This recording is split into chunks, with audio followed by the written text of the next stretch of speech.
Yo, it's Austin. It's time for more clones. Today's victim, Mario Party. Now, as you all know, I sure love finding some of the weirdest games that history has to offer. Whenever something turns into a massive success, it's always immensely amusing watching the industry try to hop on the train. Kinda like what we're seeing now with highly successful titles such as PlayerUnknown's Battlegrounds, Fortnite Battle Royale, Paladins Battlegrounds, H1Z1 Auto Royale, Battlefield Battlegrounds, Kirby's Big Green Murder. So when Mario Party came out, everyone sure did try to toss a chip on that table of party bucks. Now, Mario Party wasn't the first video game to have a board game, nor was it even close to being the very first minigame collection. But as far as I can tell, it seems to be a first that was a combination of both. A board game with minigames built into it. So that's what we're gonna be looking for and what a clone is. I'll let you guys know straight up that I'm not gonna be talking about Sonic Shuffle or Dokapon Kingdom in this video, as there are so many more lesser known clones to get into. But we've got enough for multiple episodes, so be patient with me, friend. So let's get this started off with a bit of a lesser known one. As I'm sure you're all aware, the Wii was filled with all kinds of terrible licensed schlock, so it's not really unusual that they would make a Mario Party clone based off of Totally Spies. Totally Spies, Totally Party, totally exists for some reason. Now, I think the show might have been not quite my demographic growing up. By the time it started airing, I wouldn't doubt that my sister was deeply entrenched in it, but I was playing hella Final Fantasy XI and watching, I don't know, Yu Yu Hakusho, so I'm not really into the know-how as to what a Totally Spy is, but I will say that this one's cute. Alex, I guess. Yeah, she's good. Just my type. But this isn't about the show, this is about the video game. And this one starts with a montage of the girls, Sam, Alex, and Clover, doing spy things and not so spy things. Honestly, from the look of this cutscene, it doesn't really seem like a Mario Party clone type of game at all. Turns out this is just a compilation of some of the types of minigames you can do, like walking the runway, talking to boys on dates, and shooting aliens on conveyor belts. Okay. So y'all have played Mario Party before. Remember the big colorful boards with multiple paths and different elements for each one? Like a big cake or being in space. Okay, so here's the Totally Spies board. Yeah. So basically, the multiplayer here is cooperative. You take control of the spies and you're fighting against one of the evil spies, I guess. I don't know the show. You have a health bar with your friends on the top of the screen, but the first one to lose dies. Roll dice Yahtzee style in order to pick a space. There's item spaces and minigame spaces, the former of which will give you gadgets in order to do damage or set traps. Minigame spaces have to be done in order to set a trap to do more damage to your opponent, but only if they land there. So if you barely win, it'll barely do any damage. Playing this game multiplayer is kind of annoying because the AI goes between every single turn, which feels a little excessive. But how about the minigames? Oh, you like it when I talk about scarves? Okay, let's talk about scarves again. And again! Oh, he got tired of hearing about my scarf. I would have more to say if the game would give me more than 5. I looked into the minigame mode to find that there's a total of 25 minigames, but in 2 complete games, I swear, we played the same 5 over and over. Thoughtless, dumb, shovelware tier minigames that are just There's also one where you jerk a Wiimote up and down in order to run from creepy obsessive fans in a kid's game. I don't know about that. Moving right along, let's talk about another Mario Party clone on the Wii that is also a licensed game. It's gonna be a common theme here, with Tamagotchi Party On for the Wii. Around the same time as Pokemon, Bandai tried to capitalize on the digital monster creature trend with Tamagotchi. Now, I'm sure most of you know what Tamagotchis are, but if not, did you ask your parents if you could watch this? I say fucking stuff sometimes, like a lot.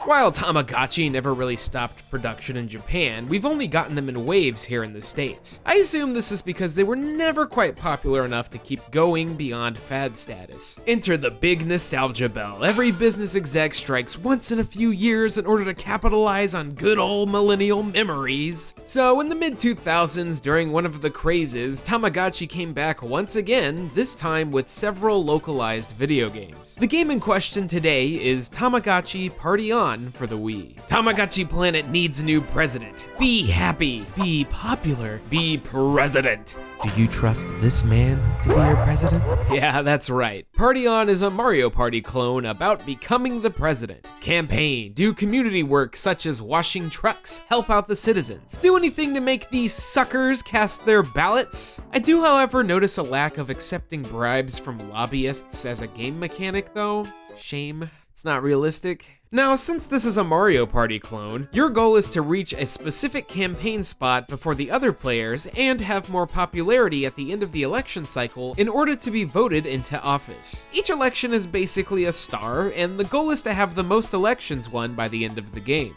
Yo, this is weird.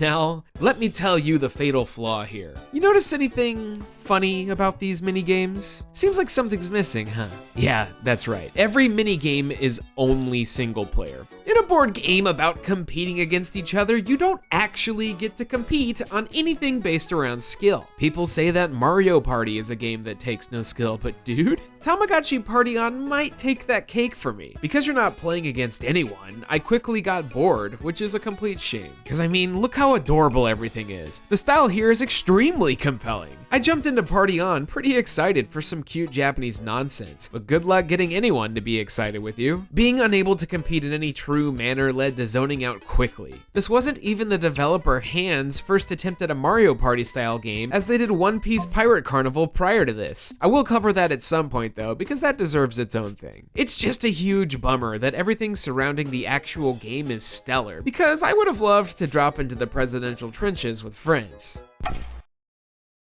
Now, obviously, Tamagotchi isn't the only franchise to get a reboot. I don't think I've actually seen a character with as many reboots and reiterations than I have with Pac-Man, though. A character that's been around for so long that he doesn't just get one Mario Party clone, he gets two.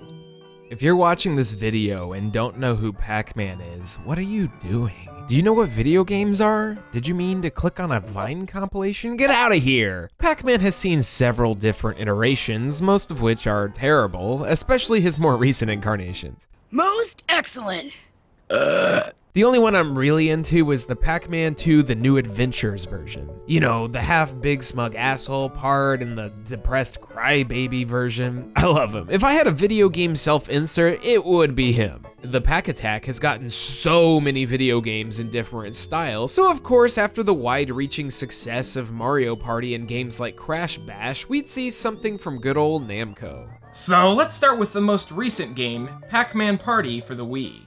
So one of the biggest problems with the games in this video so far has been a lack of mini-games, be them single player only or Wii shovelware garbage. Well, I'm pleased to announce that Pac-Man Party has a bunch of them. It's just too bad it's in the skin of Pac-Man. Normally, I'm not one to sit here and judge an age-old franchise, but man, for being the official game of Pac-Man's 30th anniversary, they sure picked a really middling game to release. So check this. Party takes a lot of inspiration from Monopoly. Your goal is to collect a certain amount of cookies and then pass go in order to win. You gain cookies by landing on spots and owning property that can grow in size depending on how many you have next to each other. Anytime you land on another player's spot, you engage in a minigame in order to attempt to do a hostile takeover. You can also play random minigames from chance events, some of which are nearly identical to Mario Party. But worst of all, there's a lot of required motion controller support, so get used to looking like an ass. You can completely dominate a player or AI in this game, but RNG might prevent you from being able to finish. So for example, in this pumpkin shooting minigame, the AI is literally just sitting there as I rack up points. But on the map, 3 times in a row when I was about to finish a game, the AI kept landing on a space that sent me back far enough to not roll the dice. This happened over and over, preventing me from finishing because you can't turn in your fucking cookies until you pass go, and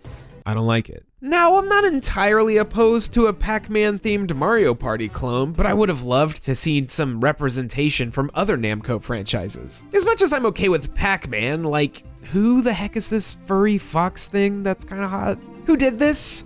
But guess what? They did do that in 2002 with Pac-Man Fever for the PS2. 'Cause I got Pac-Man fever. Pac-Man. Fuck you. Let's talk about fear, the concept of horror. How's about that for Whiplash, huh? the art of what people deem to be scary. Now, we've got multiple stages here, the cheapest and most commonly used being the jump scare. You're watching a movie and then suddenly the screen shakes and it's like, BAM! Oh no, be scared here. It's basically the horror movie designation of the applause sign in TV shows. Then you have something slightly more existential, more psychological, something more personal like the concept of life. Angst, a feeling of crisis, battling with age and death and you know the works. And then you have a style of horror so deep, so unnerving and shocking that many human minds can't handle it. Something of a dark Lovecraftian nature, an eldritch horror so overwhelming that I highly suggest looking away from. The cast of Pac-Man Fever.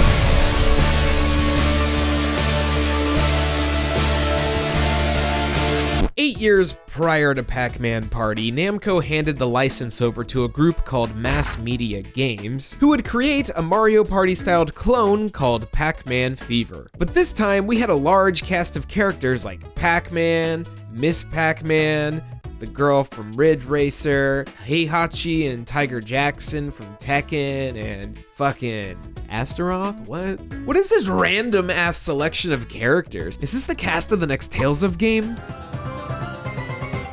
Oh, okay. Well, this is looking hopeful. I hope you like the Pac-Man theme, you know, the 4-second jingle at the beginning of each life, because that's the only song in this entire game.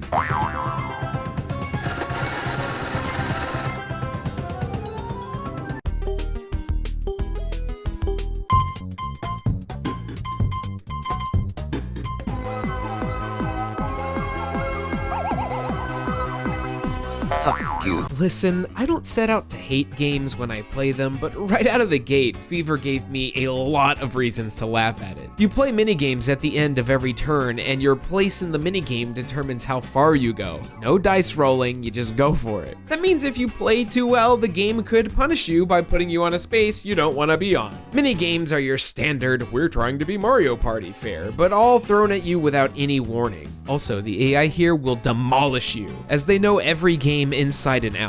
I could barely keep up, man, let alone win. When you get to the end of a board, you have to do a series of minigames in order to win, meaning you have to win a minigame in order to win the full game. That means everything that happens prior to this will be useless, as it all depends on the last few turns. Can't win the minigame because the AI is broken. Oh well, and sometimes the minigames just completely break, like this mini golfing one, where the gate shut and wouldn't open again, but everyone else already made a point, so I'm just like, okay, I lose. Everything here is stiff and ugly and doesn't look like it released in 2002, a year that we got Super Mario Sunshine, Sly Cooper, and Kingdom Hearts. But you know what? That's okay, according to this guide I saw on Game FAQs that says, I'm glad Namco had the courage to release a game that, frankly, is completely unlike any other PlayStation 2 game in existence. And I hope that other companies will realize that what matters is playability and fun. I'm also glad that I've grown to appreciate this type of game and no longer worry about things that used to give me a heart attack.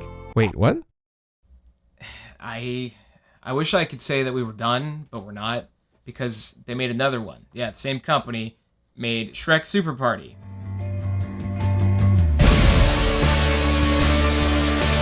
Literally 2 months later, Mass Media Games put out another Mario Party clone, and I don't know which one's worse.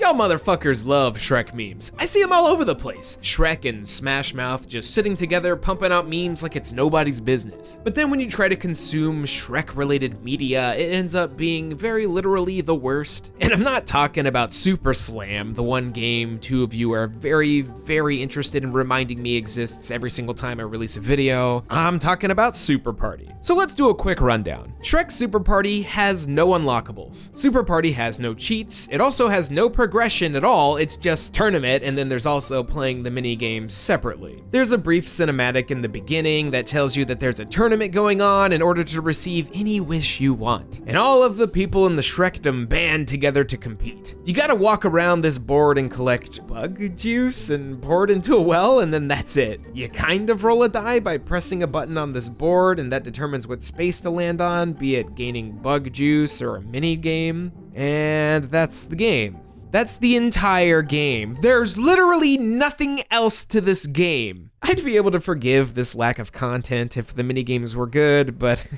they're not. And similarly to Pac-Man Fever, the AI is just completely dominating. You get really vague instructions without controls half the time, and by the time you realize what's going on, it's already fucking over and you're dead. Probably dead. I don't know if you actually die. Sometimes a dragon picks you up to take you back to the start. Sometimes Donkey sinks into the earth, which is really scary, and I just can't get a grasp on what's going on. The icons on the map don't tell you what's going on unless you land on it, and then the map is essentially useless because it's a bunch of straight lines. Then when you win, you get a creepy cinematic and boom, back to the main menu. What a waste of time. This is what happens when you try to pump out 2 licensed Mario Party clones at the same time. Oh, did I say 2? I meant 3. Muppets Party Cruise came out the following year. I'll talk about that one another time, but I think we might know what to expect. I'm just happy that they didn't get their mitts on a license that I'm really fond of. Just imagine that horrible, not chibi, but chibi art style and something you enjoy, or worse, real people.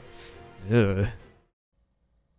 You know, we've been talking a lot about licensed games tonight, but sometimes they just do it in-house. Sometimes they don't need a license. Sometimes the developer and the owner of the IP make a game so baffling, so misguided, that it's just completely flabbergasting. So let's go ahead and end this little shitstorm with Animal Crossing Amiibo Festival. When Amiibo Festival was initially announced, I remember a bit of the reception. Some were joyous that we had a new Animal Crossing anything. Others were wondering why it wasn't just a new Animal Crossing. After all, it's been since 2012 that we've had a normal AC game. Oh God, 6 years already? So when it finally came out, everyone just kind of actually fucking hated it. Now the concept of a party-style game using amiibos isn't crazy. Mario Party 10 did that to an extent, and I'm cool with taking my amiibo over to a friend's house if it has my data and stuff. If only that's what they did with it. Instead, every playable character in the game was locked onto a physical amiibo. If you want to play as Tota KK, you gotta buy that shit. Granted, they go for nothing these days, but still. There's also the amiibo cards that are used with this game, but we'll get into that a bit later. Alright, so I got all these amiibo, and I don't have friends, but that's okay. So, what are we gonna do with these? What do these account for? The answer is fucking nothing! There's no mini games! You do nothing! No, why? Who thought this was a good idea? So I'm gonna try to detail all of this out. You can play solo or with friends, but you have to have an amiibo to play. If you want to unlock stuff, you have to own amiibo. The game only comes with 2, so if you don't want to play as a generic villager, you have to buy 2 more. Then when you play, it's 100% just RNG, because there are no mini games. None, not a zilch. Gameplay in Amiibo Festival consists of rolling a dice and reading. You get to pick which direction you want to go in at times, or if you want to buy items or invest in turnip bitcoins, but that's actually it. Everything that happens in the game is pure happenstance. I've seen games where someone goes from leading to last place just because the chance machine deemed it so. You know what makes a good video game? Not this. Even some of the most diehard Animal Crossing fans I know didn't want to touch this one. The infinite charm of Animal Crossing isn't enough to rope people in. No amount of cute text or reactions or dudes slapping their own titties in joyous celebration can save this game. You know, same though. The goal here is to collect happy points, but actually the goal here is to collect the most bells, because bells convert straight into happy points. The player with the most happy points wins the game, proving the life lesson of Animal Crossing: money is indeed happiness. Now, happy points are used to level up your amiibo, which can unlock new outfits and, surprise, a few mini games that take place outside of the board game, some of which are multiplayer. However, you need separately sold amiibo cards in order to play some of these games. You do get 3 included with the game, but each card has separate abilities, some more useful than others, so you're gonna buy booster packs. Alright, so let's run through all of this. You have the game, which was $60, and then you have all the amiibo. There's 15 in total, so then you have 15 amiibo, and then if you want all the cards, you have to buy booster packs, and let's see, there are 460 of them, and the packs are $6 a pop, so do the fucking math! There's the math. Fuck you. This, more so than anything I've ever seen, has been Nintendo's most transparent attempt at extracting money from consumers. Animal Crossing has gone from this cute slice of life, relaxing game to a literal gachapon machine. I don't get it.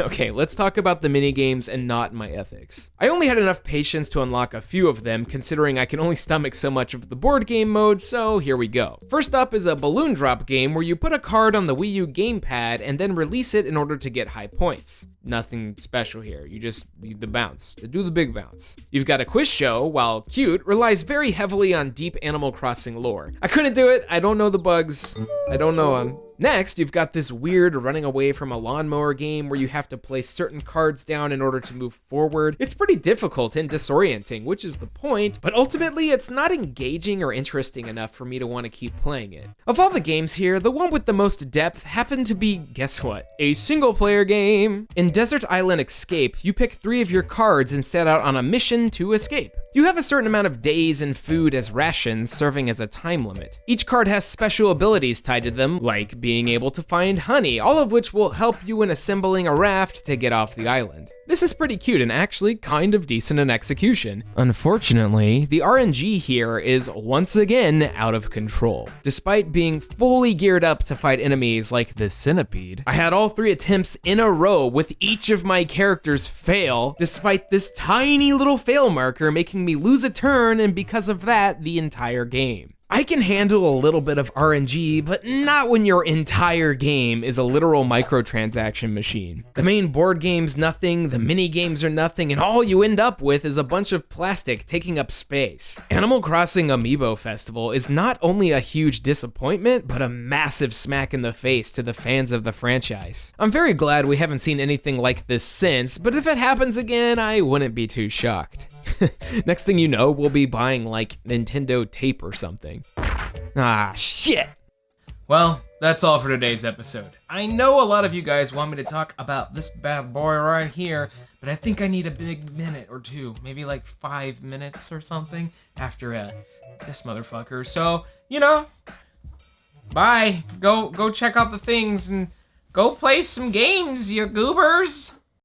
Thank you all so much for watching. If you liked what you see and want to see a little more, consider checking out my Patreon page. Everything goes back into the channel, and I can't thank any of my Patreon supporters enough. Y'all the best. In case you haven't seen it, I've been streaming regularly on Twitch, Sunday, Mondays, and Wednesdays at 6 p.m. Central, so make sure to hop on and follow me over there for your tri-weekly shenanigans. Also, apparently you have to hit the little bell to get all the videos now, even if you subscribe, so I guess do that if you can. I love you. Bye-bye.